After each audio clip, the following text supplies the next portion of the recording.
Good afternoon, everyone, and welcome to the Tauranga Public Transport Joint Committee meeting, 4th of June. Reminder about health and safety. If the alarm sounds, we make our way out the nearest emergency exit and assemble across the road. Need to be aware that this meeting is being live streamed, video publicly available on YouTube.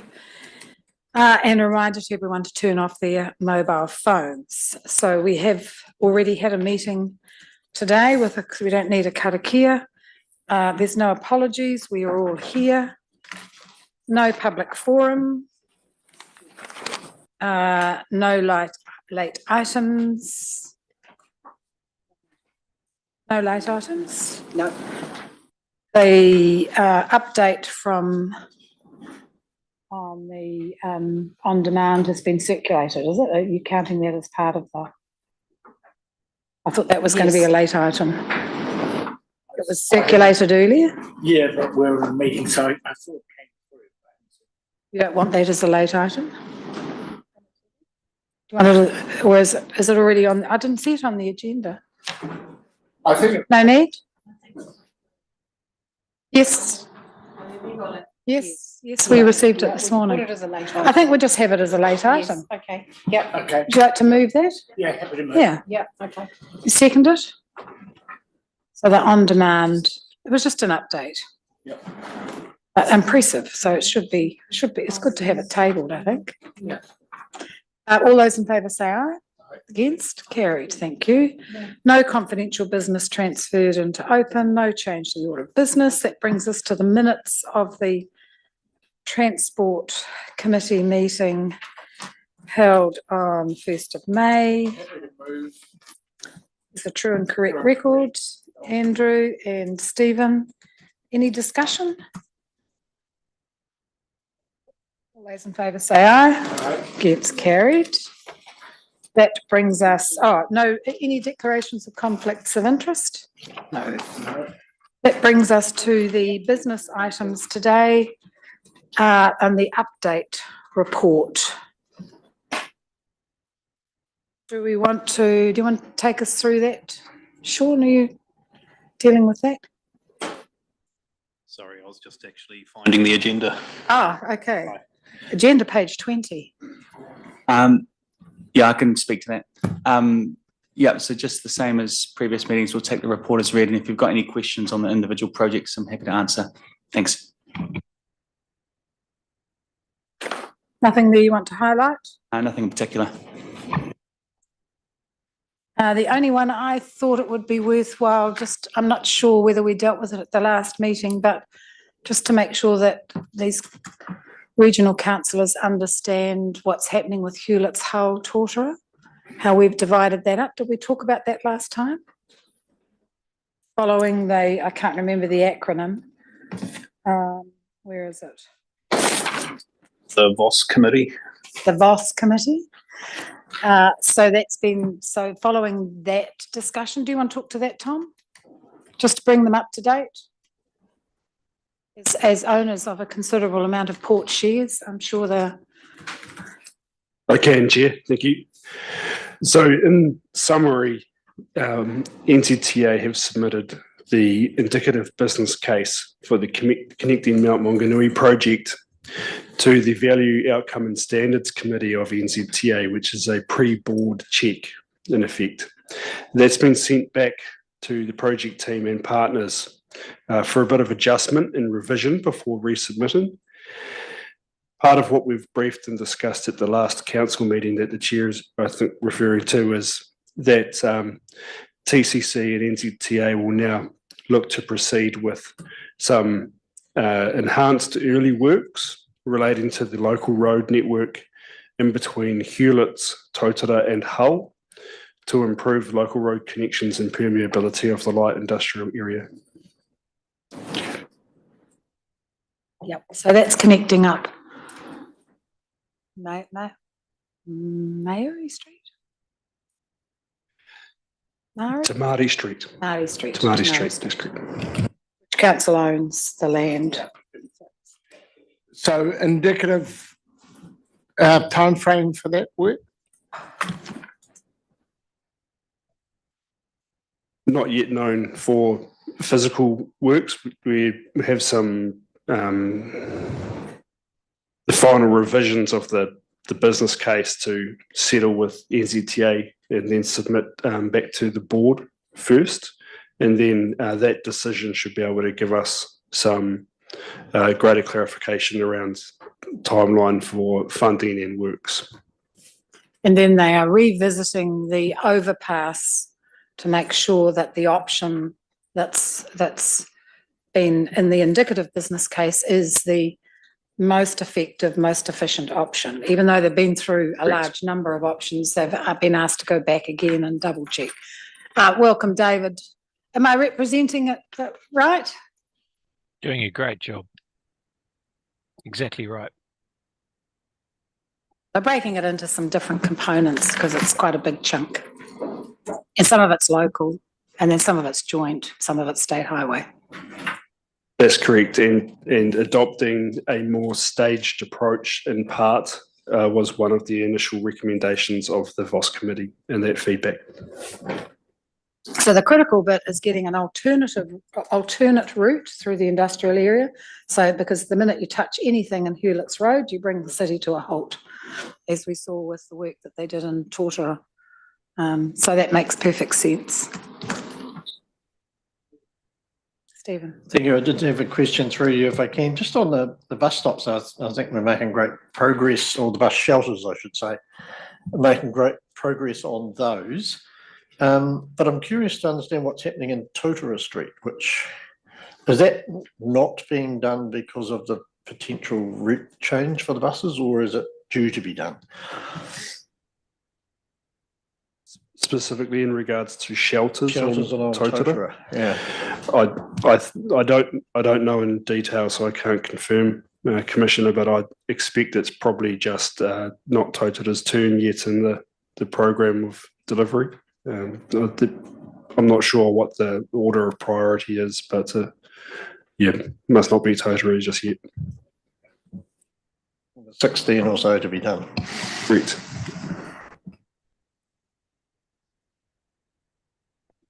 Questions? Okay. So we're just receiving the report on the joint projects. Someone like to move, we receive that. Stephen and Andrew, thank you. Any other discussion? All those in favour say aye. Against, carried. Brings us to the ferry proposal report on page 37. Oh, that's in the presentations and open and the documents are in closed, is that correct? Other way around.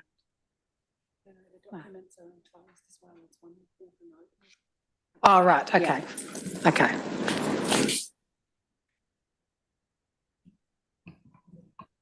Through you, Madam Chair, just like to introduce Kat Cartree, who's written the report and taken over the work here around the ferries proposal to do the presentation. Thank you. Can we please have the presentation up?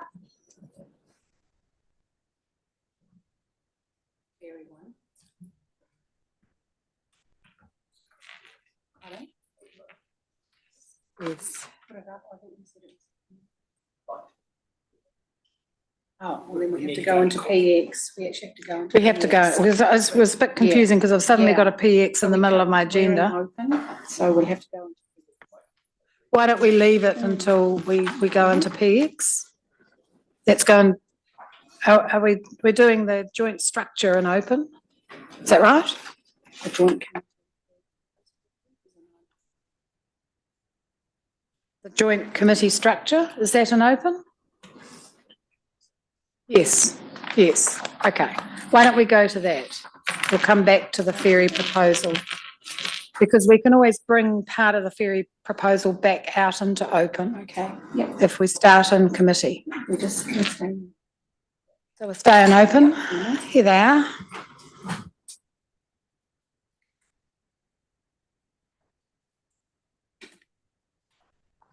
Right, I think I'm presenting on the joint committee structure. Is that right? Yeah, so this report, I'll probably largely take this as read, Chair. This report's evolved out of a discussion, I think, at a May the 1st workshop held by the joint committee, where it talked about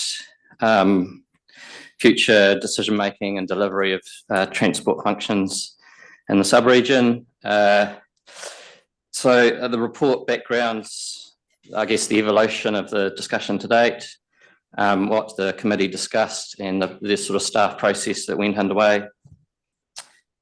And from that, it does a little bit of options analysis for the future structure of the committee and its terms of reference. There's 3 options presented: a status quo, which is essentially do nothing, expanded coverage and membership to include the Western Bay sub-region and the Western Bay of Plenty District Council, and a third option, which became the recommended option, which was expand the coverage, membership and the scope of the committee to consider wider transport matters and associated sort of land use matters. So broadening the remit of the committee and providing that platform, I guess, for future governance to discuss further options for delivery of transport in the sub-region. So that's pretty much it in a nutshell. There's a series of recommendations and some proposed wording for the terms of reference of the committee. As part of the process of looking at the terms of reference, I conducted a review of the terms of reference of associated committees. That initial review found there wasn't too much potential overlap if the committee expanded its functions. And as sort of a follow-up to that, there's a recommendation to slightly alter the Regional Public Transport Committee terms of reference, just to clarify some reporting back to that committee. So that's it in a nutshell. Happy to take any questions from members. Any questions? Thank you, Chair. I'm very happy with the overarching recommendations of the paper, but just in terms of the terms of reference, going through, there is still quite a lot of specific reference to public transport, and the essence of what we're seeking to achieve here is actually the joint committee will oversee transport within the sub-region, of which public transport is a part, as indeed is walking and cycling and all of the other forms of transport. So I'm almost of a view that we should go through and do a find and replace public transport with just transport. But there's a lot of specific reference, so I'm just trying to understand the rationale for that. I guess the rationale through the chair. So I guess we wanted to expand the scope, but also obviously a lot of the issues that we're dealing with, particularly between the 2 initial councils in this committee, are public transport related. So while expanding the scope so that we can think about other matters, there's also continuing a focus on public transport as an integrated system, because I think that's a very key component of some of the issues that we're addressing in the sub-region. So that was the rationale of retaining that public transport focus, but widening the scope of matters that could be considered. Moment. And that's what we're trying to do is get a sub-regional oversight of an integrated transport system, which is known as the TSP, and the implementation of that, of which public transport is a part, but not the focus. The focus is an integrated transport system, which includes cars, light industry, light vehicles, heavy vehicles, and freight, as well as public transport, walking and cycling. That's an integrated system. So I guess our fear is that we're going to get a repeat of what we've got here, just with a different.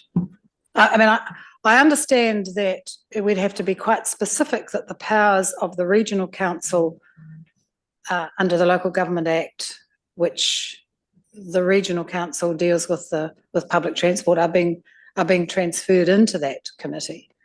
But otherwise, we're just getting what we've already got with a different name.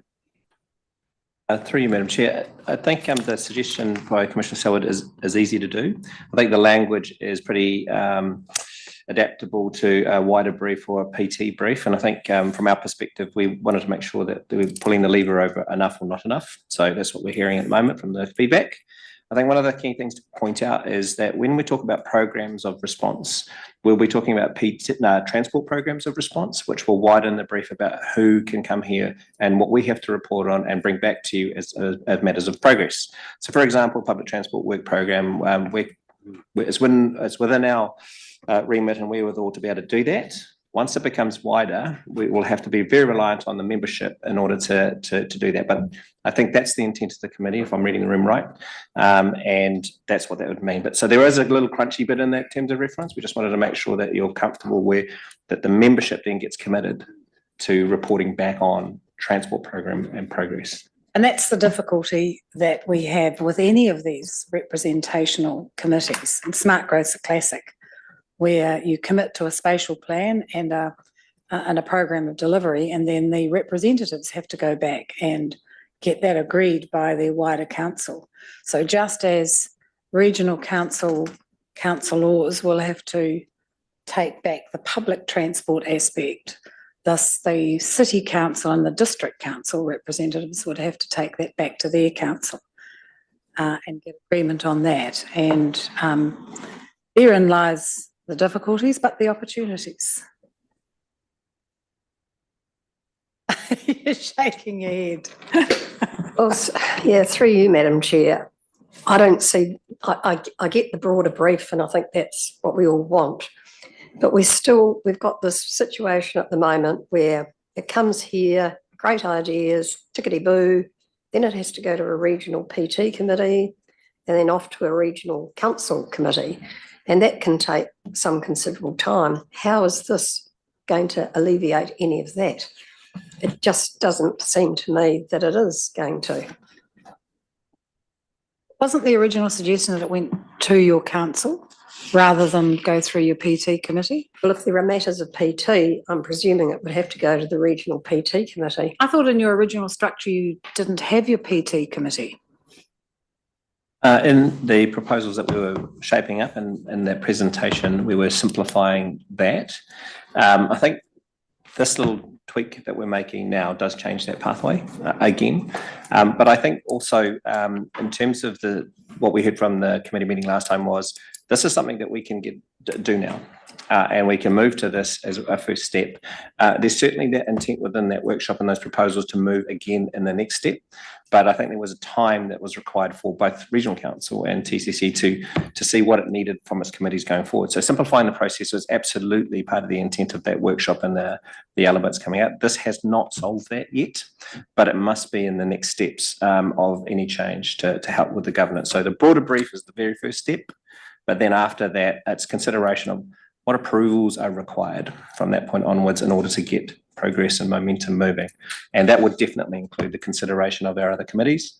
But I think our council need that time to make sure that they will proceed in the right way within the council.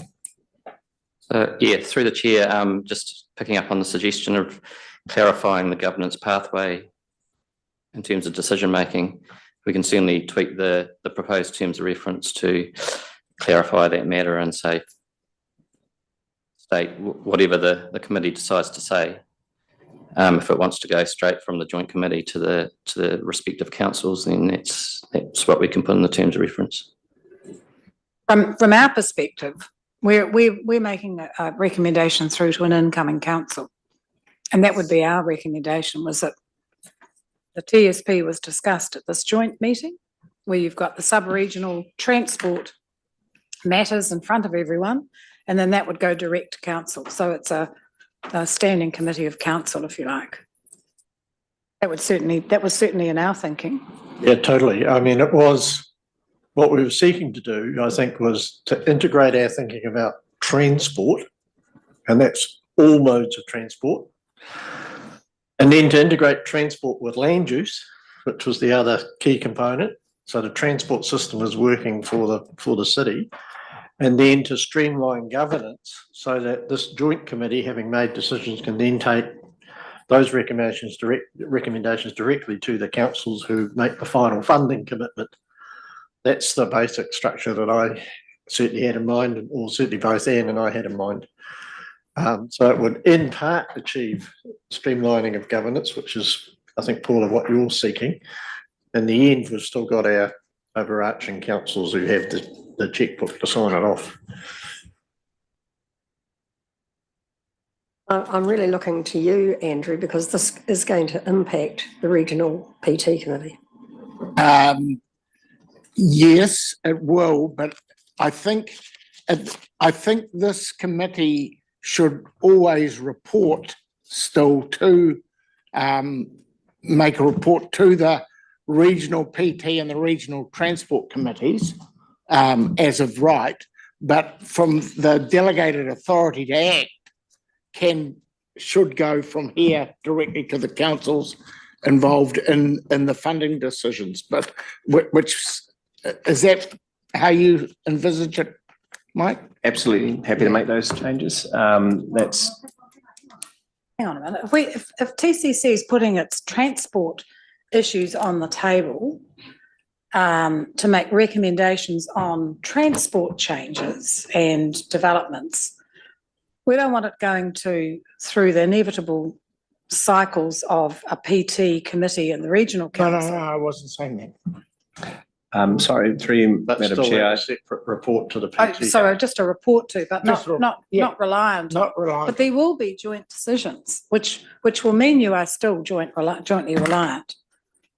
Through you, Madam Chair, I think an example might help here in terms of a regional affairs review has every the right place for that review is the joint PTC meeting across the region, and so that will naturally be reported in here. But the decision making around the philosophy that underpins a affairs review should be through that committee.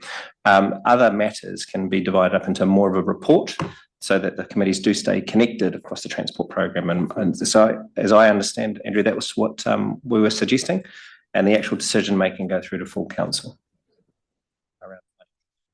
The other option, if I may, Chair, is that you have a Rotorua Eastern Bays PT joint committee. Or indeed, you could go the whole hog and you could have a Rotorua Eastern Bay joint transport committee. There's some other options that may be worth considering. Just through the chair, I think there's some statutory functions that might complicate that with the preparation of a regional public transport plan. Might get a little bit divisive or divided. It would be interesting to know what the statutory implications would be, because we have spatial plans being developed by Rotorua Eastern and Western sub-regions that then will then be brought together to form a regional plan. So if you picked up that suggestion, you could also do it that way. There will be interconnections.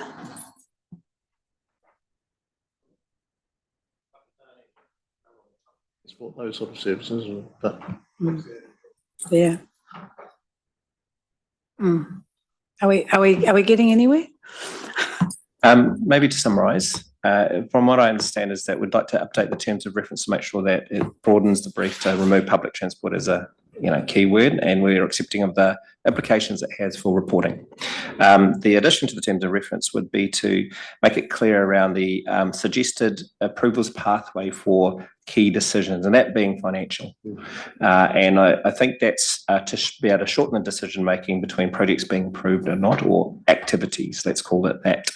However, in terms of the interrelationships with the joint PTC, which is a regional committee, and RTC, that gets put back into the individual organisation to work out what the implications are, if there's any manifest changes that are required in those terms of reference. But that can be done in a different meeting and a different pathway. So I don't think any of that stops or it hinders this committee's intent to change its own terms of reference, but it can move forward with the suggestions we've made today. So if we update that, then that is able to travel through back to the organisations as a terms of reference as draft and recommendations within it.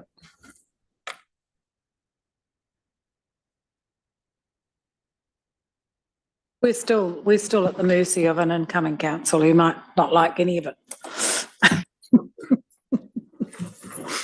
We can only make a recommendation.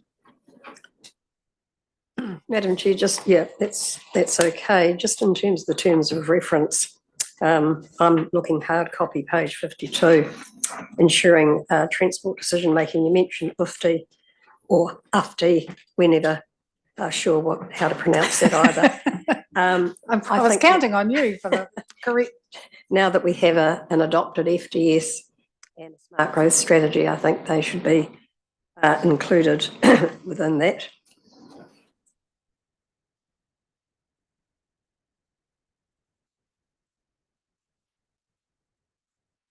I think that's noted and we're happy to change.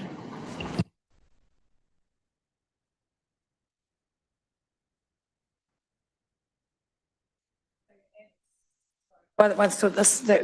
You want to add in FDS and smart growth strategy. Aren't all of those, isn't UFTI and TSP, doesn't that come under the spatial plan? Well, UFTI drives the rationale, but I mean, we have now got an adopted FDS and a smart growth strategy. So I would have thought that was pretty all encompassing. I just wonder, we need all of them. Do we need all of them? Yeah, do we need all of them? I mean, isn't the overarching one the spatial plan and the FDS? I would have thought so. Because UFTI comes underneath that, and then the TSP comes underneath that. Through the chair, just to clarify that. So smart growth and FDS, are they one and the same or are they two different things? One's a statutory, the FDS is statutory. Future development strategy is required under the NPSUD. Okay, I can reference both then. Yeah. Anything else in those terms of reference? No, but just a query, and that is that after many years, no, that's an exaggeration. Finally got TSP reporting through to smart growth. TSP is also going to be reporting here, I take it. Is it going to be both or just one?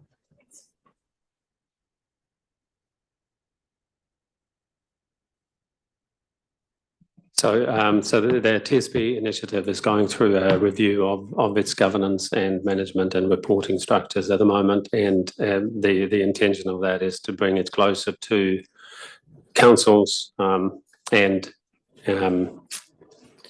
smart growth as well. And we've had feedback to that effect, and I think TSP has, over the last couple of years, scratched on the door, looking for opportunities for report back and get input, and we think that that the process we're going through now and we'll shortly be in a position to put up a recommendation that actually meet those demands. So we're looking at making it much a closer connection between TSP, smart growth, and the committee meetings as well.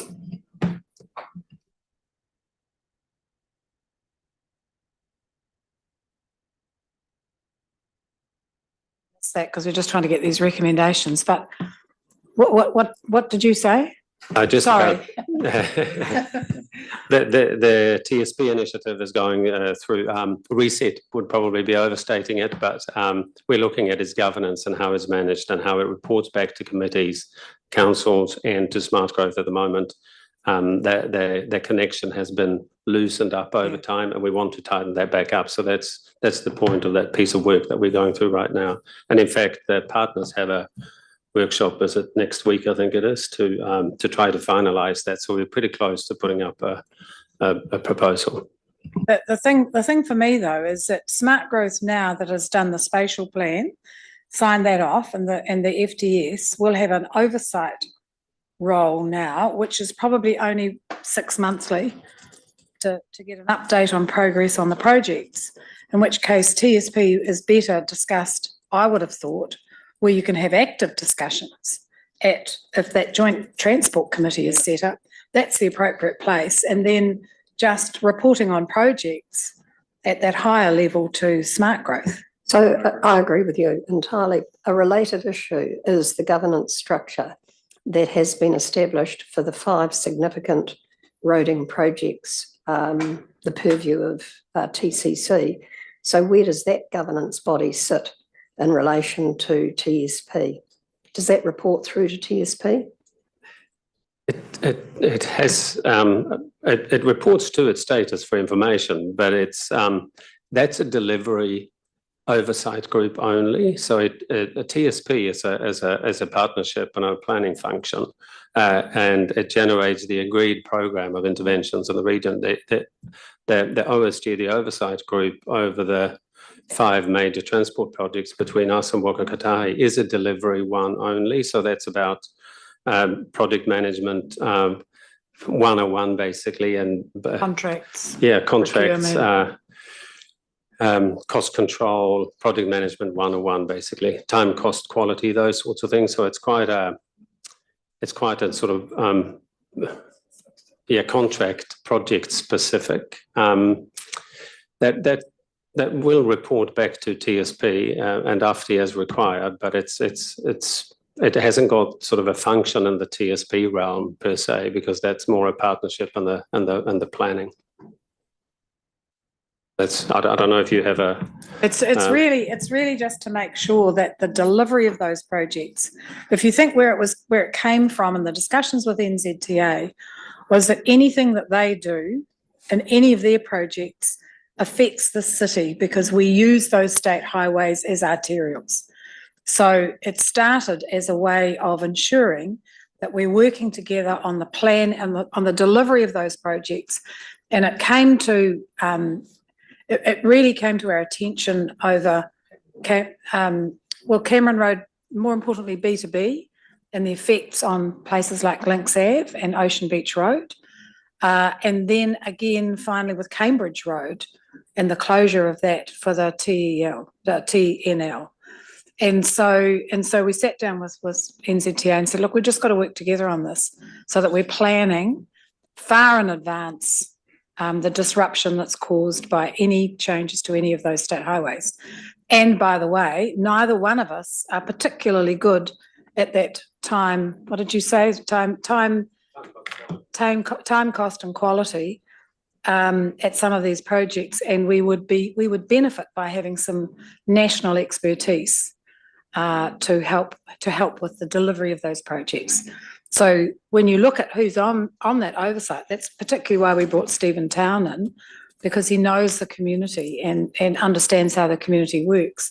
That's his real forte and his role in that group, as well as the expertise for delivery and oversight that we agreed with NZTA on a couple of those pretty high quality people from New Zealand.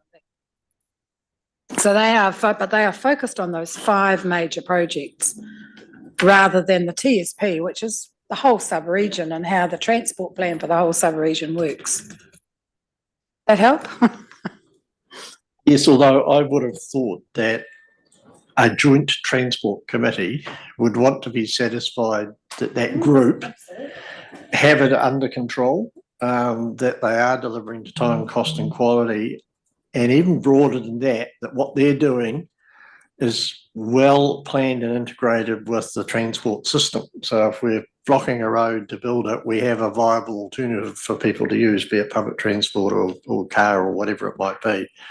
So I do think the reporting relationship is at that strategic level to make sure that those 5 projects are being delivered as a component of the transport system in an effective way. And that would be the view of this committee to monitor and report on. And I guess my test, Stephen, would be who's accountable. So if it goes belly up and the community is about to revolt, who gets put up to put the fire hose on? Who's accountable? And I want to see really clear lines of accountability. I'm not going to put your pot on, Mike, but you did draw me a little diagram about governance arrangements in the transport space, and it was complex. And at the end of the day, there's only one question I've got: who's accountable?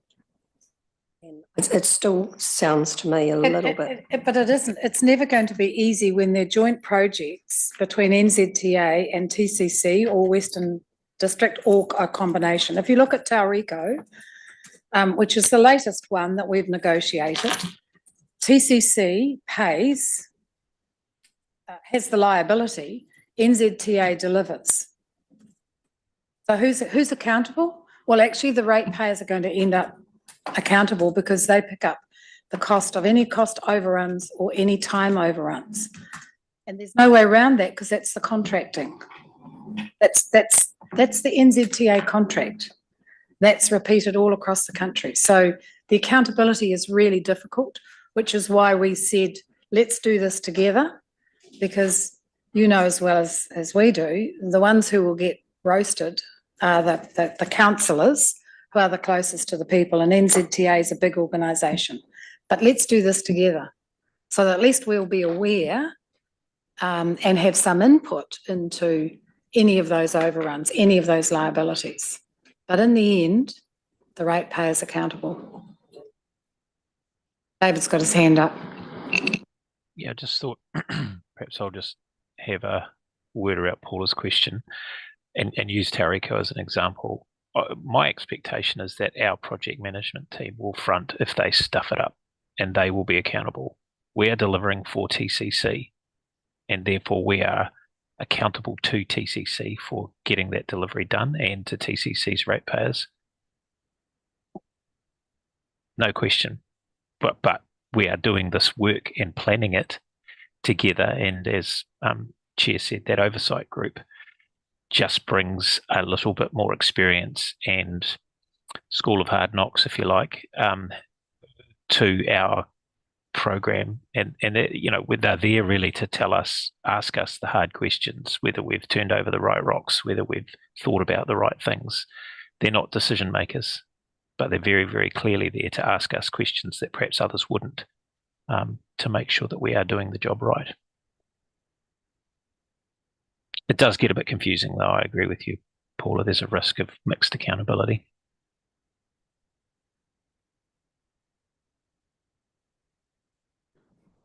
With the risk of confusing this further now, I do just want to mention different horizons here and the planning from a TSP perspective, which is a different horizon to planning the network on a day-to-day, month-to-month, and even in the next 12 months perspective.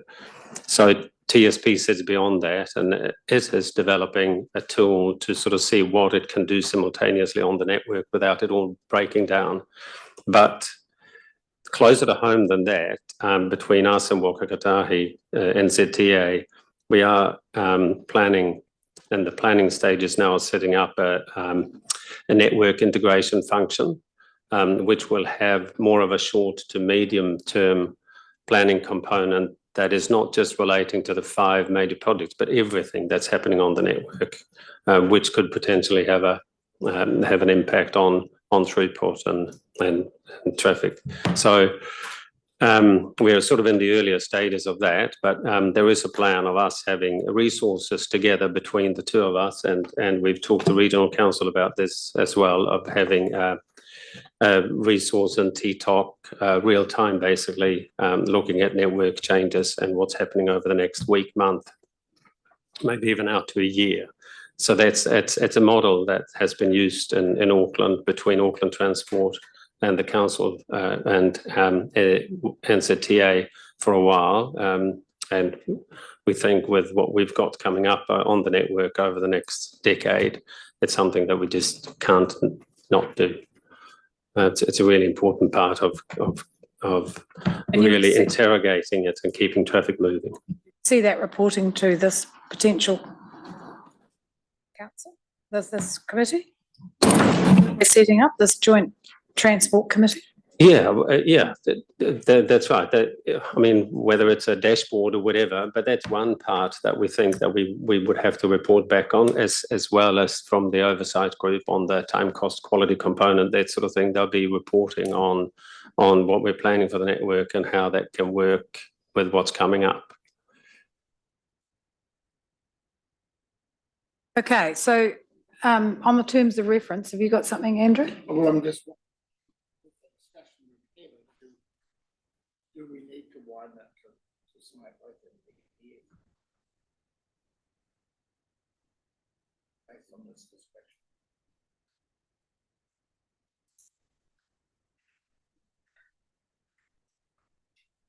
Well, that's where the sub-region has agreed on transport and land use outcomes. Isn't it? That's. The urban form and transport initiative talks to a smart growth anyway, doesn't it? Yep. And what about the transport system? Who's that reporting to now? Well, I changed it so that it did report to smart growth, but it only reports at quite a high level. It would certainly be envisaged that the discussion around the TSP would be at this new sub-regional, because that's so TSP is critical, but also but UFTI is also critical. No, I'm saying that doesn't need to, because they on report to smart growth anyway. Do we need them in here? Do we need them in here? I'm just trying to streamline it. Yeah. Can you put your microphone on? That's okay. Thank you. Sorry. So you're wanting to take the housing aspect out, the land use out? Well, no, I'm not. This is a joint transport. It's just, you're going to get your housing and that reported through UFTI and TSP, aren't you? Anyway, or do you need the other two in there, or? Well, you need to talk to your colleague who wants to put them in.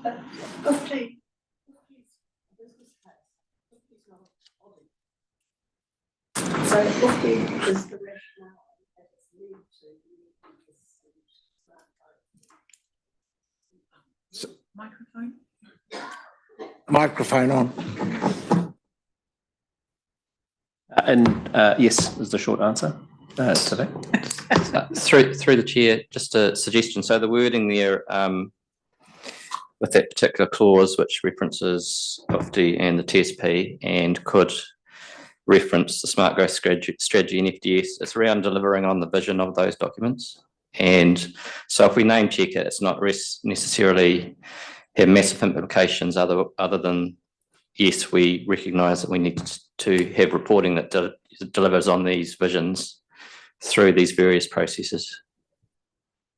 So basically those documents have set out how the sub-region is growing and the transport and land use that is to take place over the next 30 years. So the committee that we're proposing would then work on transport issues that relate to that. Correct, and making sure that what's reported to them connects back to that original vision in those documents. So somehow you have to capture that in words. No problem. All right, so we're just going to make a few changes to the wording to make sure that it's focused on an integrated transport system. Do you need to be specific that your powers for public transport fall under this committee? I don't know what the legislation's like. I can't remember. So the legislation in terms of the regional public transport plan and statutory functions, it's the regional council that then delegates it to the public transport committee to prepare a draft plan for its approval. So the ultimate power lies with the regional council, but it's delegated back to that committee. And at this stage, we're not proposing to mess with that power. So that would still lie with the public transport committee. So these terms of reference, the proposed wording is just to clarify that function still exists with the public transport committee at a regional level. And through you, Madam Chair, considering that process is a 3-year, at best 6-year type rotation of the process, and it's in a regional sort of purview, the regional PTC is one of those things that it suits in terms of the wider remit. So I'm not too sure that the committee being proposed here or the terms of reference needs to go into that space because it's just too long cycle. Okay. So you're going to add into this a suggested pathway. We'll clarify reporting versus where recommendations go in terms of anything with budgetary implications will go back to the councils. But in terms of the functions of committees such as the Public Transport Committee will report for just for their knowledge really that this is a recommendation that's come through this committee and is going to the Regional Council. Okay, so then we have the recommendations. on page 40. I've got 43. 43. And so the first one's easy, receive the report. We would endorse the terms of reference with the amendments agreed today.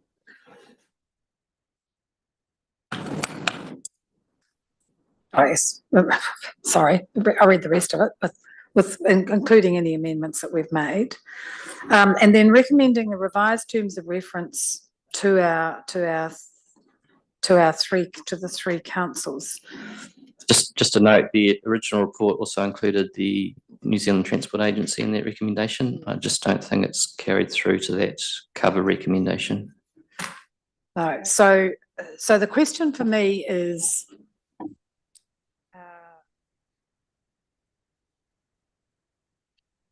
so D is included in B, really, isn't it? Because we've already discussed that. So you could incorporate D into B, because that's one of the amendments that we've agreed Through the on chair, today. that's specifically relating to the Public Transport Committee. Yeah. So it's a separate terms of reference. I thought we'd agreed we were going to put it in these terms of reference to make it clear who reported, where reports went and where recommendations went. In the terms of reference. I see adjustments being made to both of those documents, just to clarify that. Well, that's from the regional council end, but it wouldn't come to either TCC or Western Bay, would it? Or NZTA? No.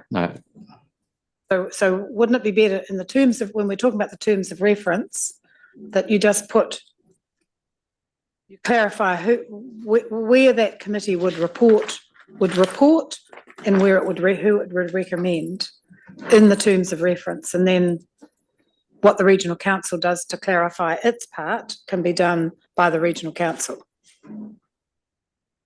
on receiving and discussing. Sure, we can be silent on making recommendations on the Public Transport Committee, so we can take that out if you think that's.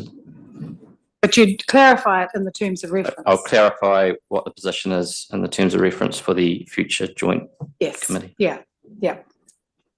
Okay, so then it's just whether C goes to a council or whether it goes to.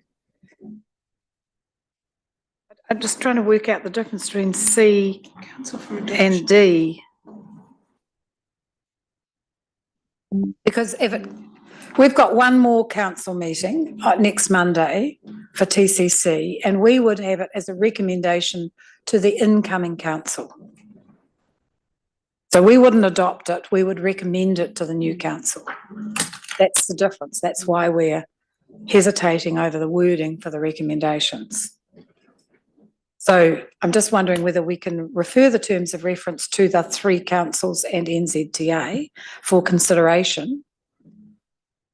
And then from TCC's point of view, that we then pick that up and recommend it through. So whether we don't need D at all.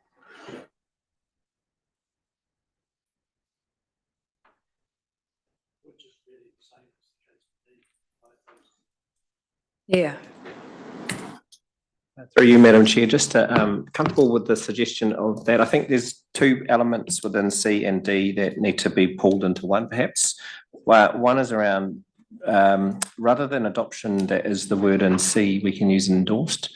So it'll be useful for this committee to endorse the terms of reference and as a first instance, and then recommend that they be referred to each council/agency for consideration as the next step. That makes better sense. Yeah. Bring the words up. Because I've got two Ds, so I'm one's an E. I'm grappling with C's and D's. In the last one. A's the clear one.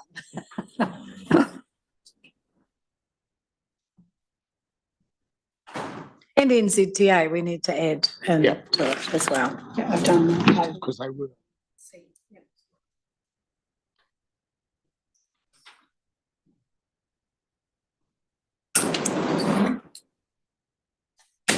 Yeah, because I think if we just recommend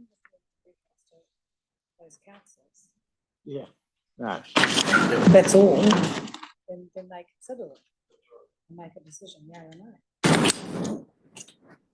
So where's Western Bay? Yeah, talk to them. I did talk to John.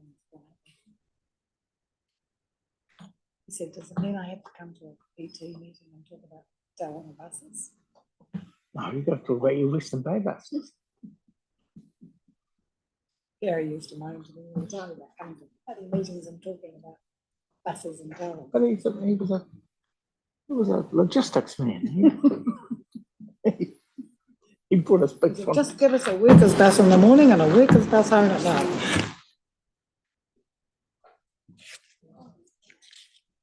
Oh, we've lost one member.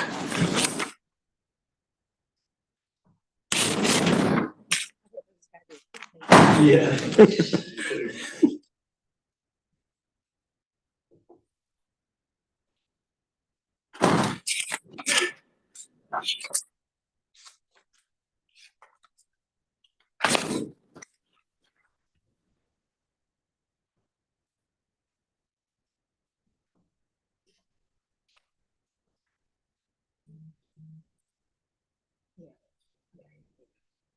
Is that a PowerPoint? Yes.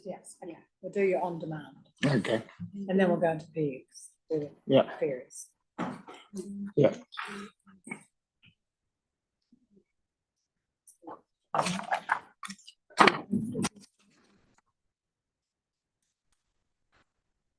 I'm not sure what we have in it. That was my confusion.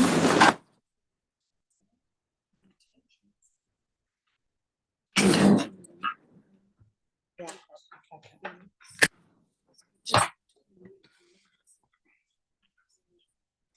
Well, that's this. That's this report. Revised tender. Yeah, so I'm just trying to identify which bit of the paper is the proposal report. This is it. This is it here. But these, yeah, but that's that. Yes, but what's an open? Nothing like this. That one's an open. If you turn it over. This is it here. Okay, that, yes. So why do we have that? We have that on a separate item and then attachments. Is that?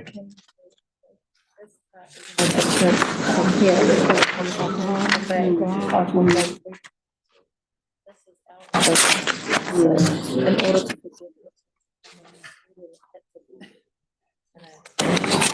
Through you, Madam Chair, I've just got it on the screen for you.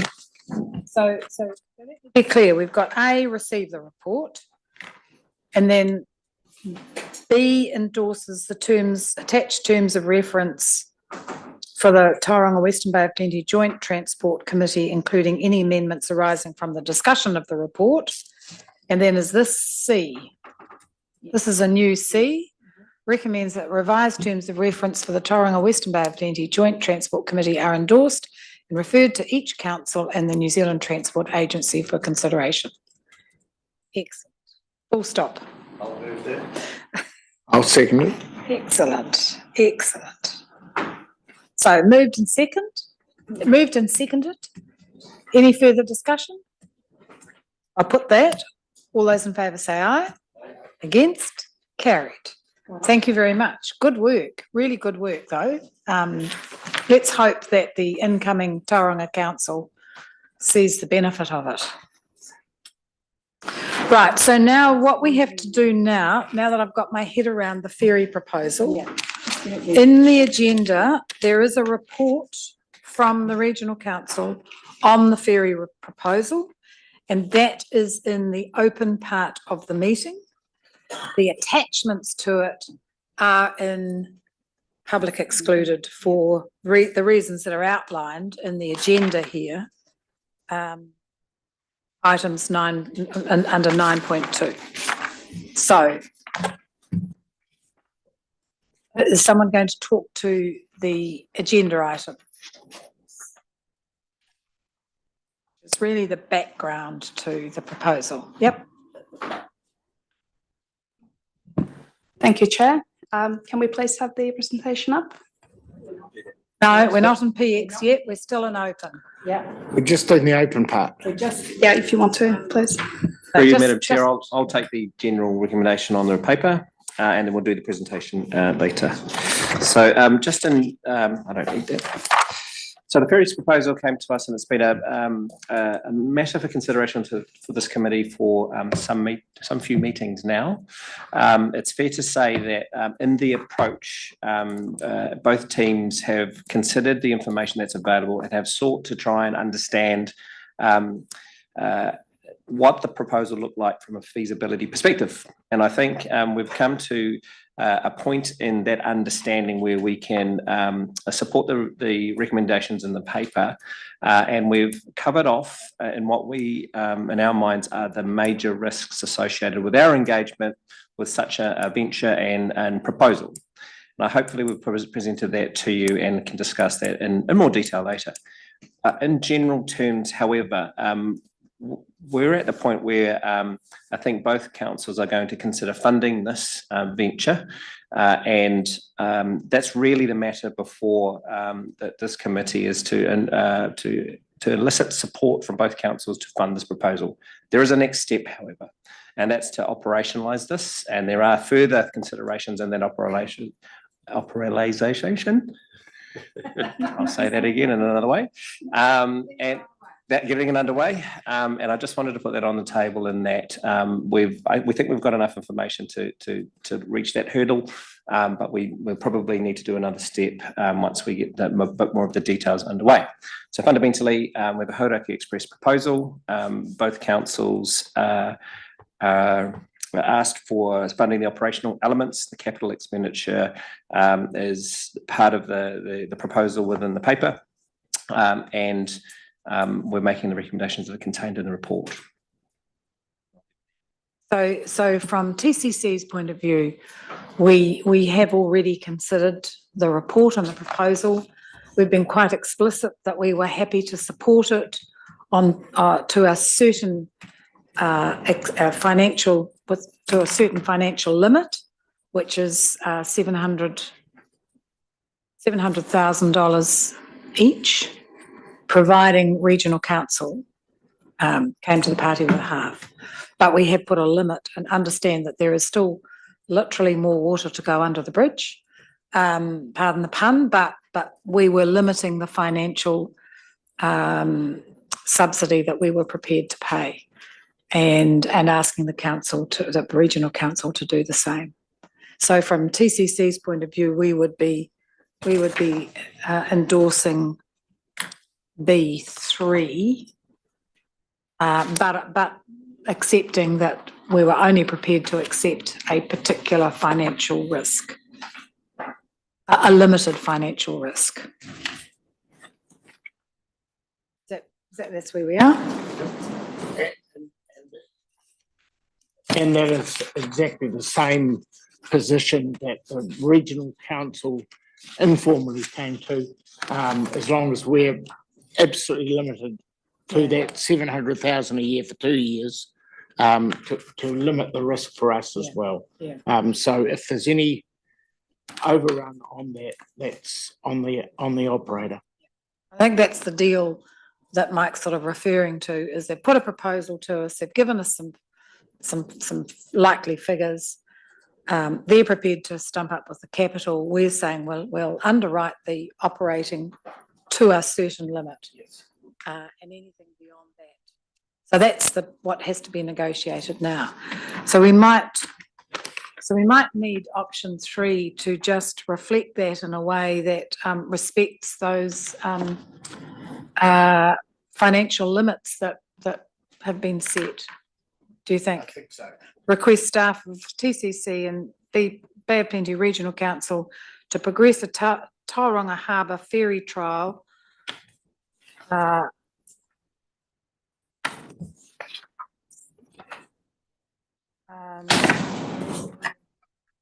need some wording. I'm never very good at this. Agreed financial Within the limits. within the agreed financial limits. How's that? Does that give you? Yes, Madam Chair. Okay. Just a point of clarification to you, Deputy Chair. Has to go to your council. Still has to go. Microphone. This still has to go, will go on the 12th to our PT, the full PT for, because, for endorsement, and it will go from there to our full council on the 27th, I think is the next meeting of June for final sign up. And it's the delegated authority is to the full regional council on the, I think it's 27th of June. You can add in, we could add in at the end of that, within the agreed financial limits, subject to council final approval.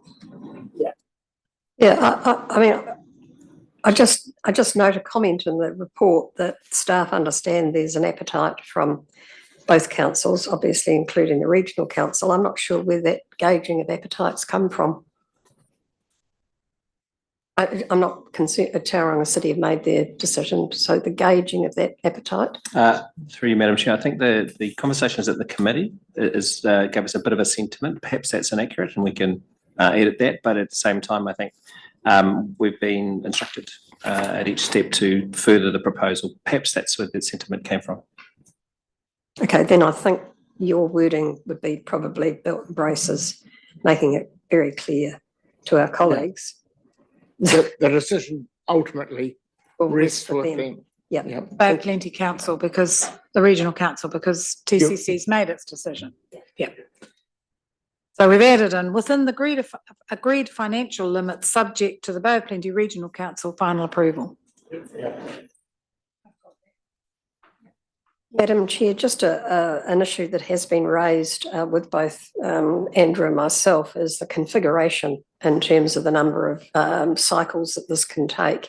Is that flexible in terms of, you know, if we find that, you know, we've got more people without cycles that can, is it flexible?